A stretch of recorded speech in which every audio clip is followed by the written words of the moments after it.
লাগাতার বাংলাদেশের সমস্ত ছবি আপনাদের সামনে আমরা তুলে ধরছি। বাংলাদেশের অশান্ত পরিস্থিতি এবং বাঁচার তাগিদে ছোট্ট মেয়েকে নিয়ে ভারতে এলেন এক বাংলাদেশি দম্পতি। রিপাবলিকের ক্যামেরার সামনে কেঁদে ফেললেন অরিন্দম মল্লিক। আদৌ ফিরতে পারবেন তো দেশে? চিন্তায় দম্পতি। এই মুহূর্তে সেই ছবি আপনারা দেখতে পাচ্ছেন আমাদের প্রতিনিধি এলিনা তার পাঠানো এই ছবি, যেখানে দেখা যাচ্ছে অঝরে কাঁদছেন অরিন্দম মল্লিক, বাংলাদেশের ওই বাসিন্দা। তিনি তার ছোট্ট মেয়েকে নিয়ে বাঁচার তাগিদে চলে এসেছেন, তার স্ত্রীকে নিয়ে মেয়েকে নিয়ে তিনি চলে এসেছেন। এবং দুটি ছবি এই মুহূর্তে আপনারা দেখতে পাচ্ছেন, কার্যত হিংসার আগুনে জ্বলছে বাংলাদেশ। সেই ছবি আপনারা দেখতে পাচ্ছেন। লাগাতার সমস্ত ছবি, সমস্ত আপডেট রিপাবলিক বাংলা আপনাদের সামনে তুলে ধরছে। এবং এরই পাশাপাশি ভারতে এসেছেন বাংলাদেশি দম্পতি।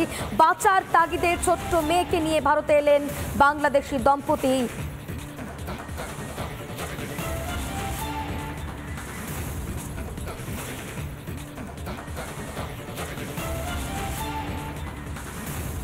বাংলাদেশের মানুষজন ভারতে পালিয়ে আসার চেষ্টা করছেন, কারণ বাংলাদেশ প্রচণ্ড উত্তপ্ত। আমি বর্ডার থেকে একজন যারা স্ত্রী সন্তানকে নিয়ে কার্যত বাক্স প্যাট্রা নিয়ে পালিয়ে এসেছেন তাদের সঙ্গে কথা বলবো। ইন্ডিয়ায় আসছেন কেন? ইন্ডিয়ায় আসার কারণ? ওখানে আমাদের কোনো ঘর বাড়ি, কোনো ব্যবসা প্রতিষ্ঠান কিছু নেই। কি অবস্থা এখন ওখানে? ওখানে চরম খারাপ অবস্থা। ওই দেশ এখন জামাতের হাতে। জামাতের হাতে। ওই দেশে কোনো মুক্তিযুদ্ধের পক্ষের কোনো লোক এখন ওই দেশে বসবাস করতে পারতেছে না। আপনারা কি ইন্ডিয়ায় পালিয়ে আসছেন ওখান থেকে? বাঁচতে আসছি।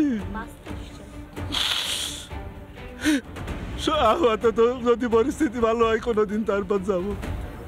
আপনারা কোন জেলায় থাকেন? আমরা খুলনা জেলায় থাকি। সব জেলায় একই অবস্থা। এমনিতে কাল থেকে ভীষণ খারাপ, আরও যতদিন যাবে আশা মনে হয় আরও খারাপ হবে।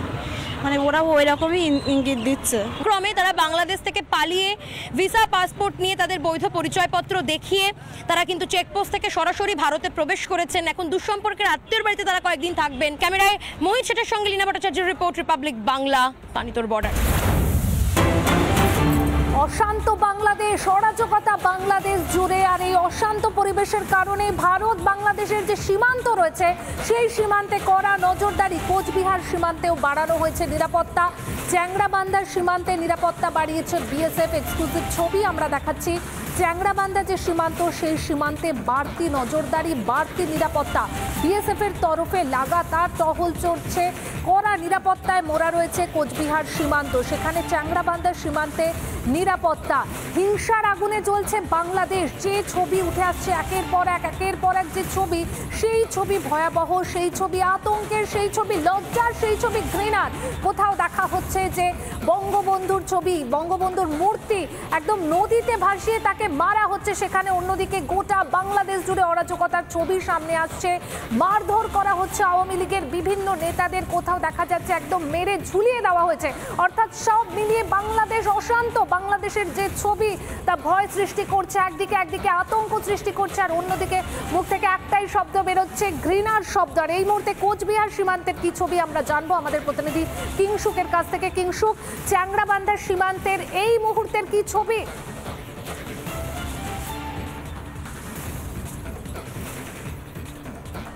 দেখো রুমকি, তোমাকে প্রথমেই বলি, অবশেষে এক্সপোর্ট ইম্পোর্ট শুরু হলো। এই দেখো ট্রাক যাচ্ছে বাংলাদেশে। ইন্ডিয়ার যে ট্রাক রয়েছে সেই ট্রাকে পাথর বোঝাই হয়ে বাংলাদেশের উদ্দেশ্যে রওনা দিয়েছে। অর্থাৎ যে অচল অবস্থা ছিল সেই অচল অবস্থার থেকে কিছুটা হলেও স্বস্তির নিশ্বাস।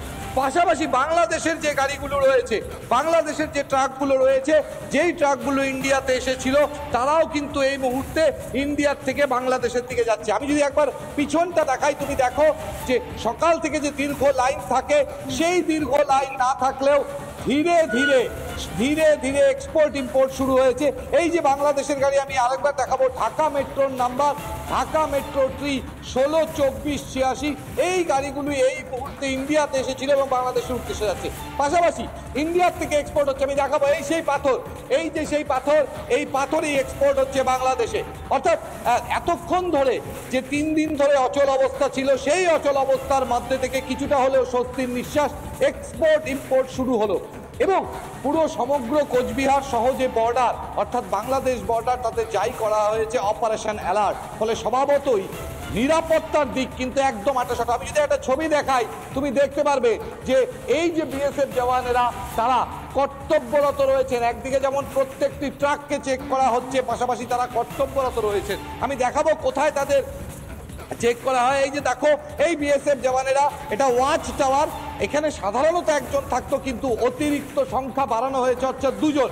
পাশাপাশি এই যে ট্রাকটা আসছে, এই ট্রাক যখন এই ওয়াচ টাওয়ারের সামনে আসবে তখন কর্তব্যরত বিএসএফ জওয়ানরা তাকে চেক করবেন এবং তারপরে তা ইমিগ্রেশন চেকপোস্ট অর্থাৎ যেখান দিয়ে বাংলাদেশে প্রবেশ করে সেই এন্ট্রিতে গিয়ে দাঁড়াবে, সেখানে একবার চেক করা হবে।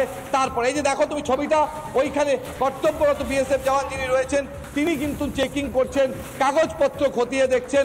ফলে এবং এই পাশ থেকে আরেকজন জওয়ান তারাও গেছেন, তারাও ট্রাকের ভিতরে খতিয়ে দেখছেন কি আছে। আমি সেই ছবিটা দেখাবো একবার।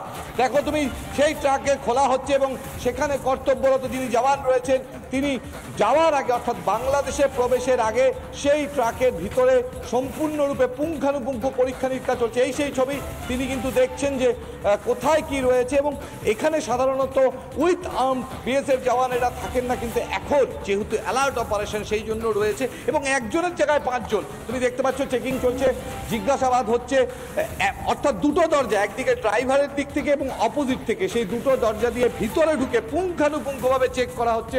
তারপরেই প্রত্যেকটি গাড়িকে যেতে দেওয়া হচ্ছে। অপর দিক থেকে তুমি দেখো বাংলাদেশ থেকে এই মুহূর্তে যে গাড়ি অর্থাৎ যে এক্সপোর্ট ইম্পোর্টের কথা বলছিলাম সেই গাড়ি প্রবেশ করছে ভারতে, তার আগেও তাদের দুবার করে চেকিং হচ্ছে। আমি সেই ছবিটাও দেখাবো।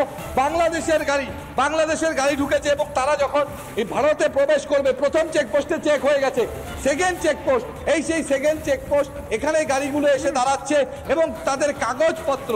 কিন্তু তুমি আমাদের সঙ্গে থাকো, এই মুহূর্তে আমরা দেখে নেব যে পেট্রাপোল সীমান্ত, সেই সীমান্তের ঠিক কি ছবি, কি পরিস্থিতি সেখানে।